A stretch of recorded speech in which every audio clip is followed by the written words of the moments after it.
One in 4,000 women in the U.S. will die related to pregnancy or childbirth. In Sierra Leone, it's 1 in 17. But that's how this whole concept started. Seeing young women dying from childbirth, it just caught my heart, and I wanted to make a difference. Keeping moms alive is making a difference. And believe me, you keep a mom alive, you have changed the world.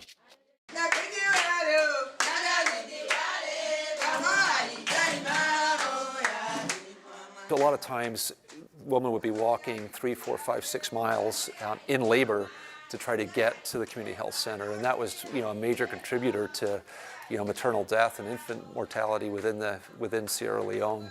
They realized that what they really needed was a place where the pregnant woman could come that was close enough to the community health center where they could give birth safely. I was present while the home was built and saw it go up, literally stone by stone. Just an incredible experience, and you could see what it meant in the community because it's putting down roots.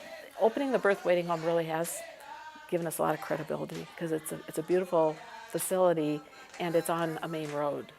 Since we opened the building 2 years ago, over 300 women have slept there, and they all go home happy with their baby. That's a big success. You could just see hope and love and commitment coming out of that project. We have not had death, due to those complications in the past since we opened this home. That's a big, huge story for us. It makes us want to do more.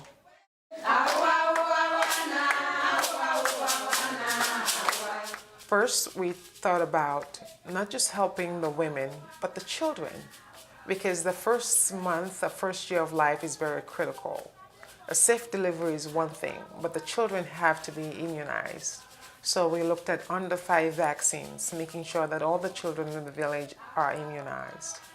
Motorbike clinics, mobility. I mean, that was one of the original ideas. So that the clinic can go to more remote villages with their health care supplies and actually deliver care there. So that they can help sicker people in these communities that can't come to the clinic for healthcare access.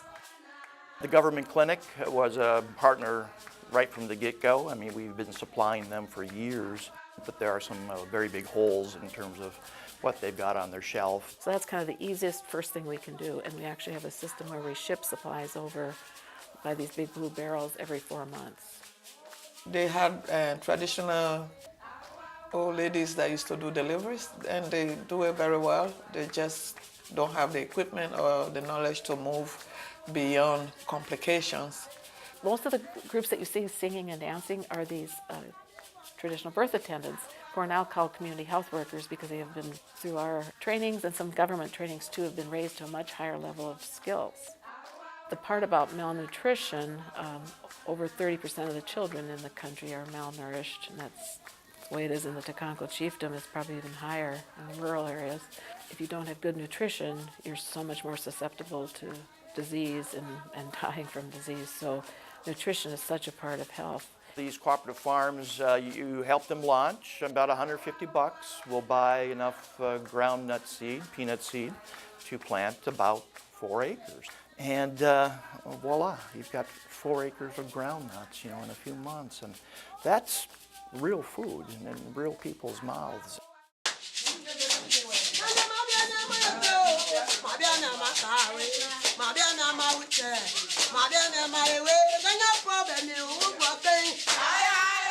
So we're really trying to build relationships, start small, raise funds, and see how we can help more people.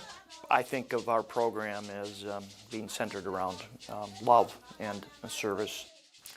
One of the most beautiful things about working with RHCI is the fact that it's small. It makes it personal. Every time I go there, I realize so much more about how we're so much alike. Their family structures, their wants, their needs are so similar to ours.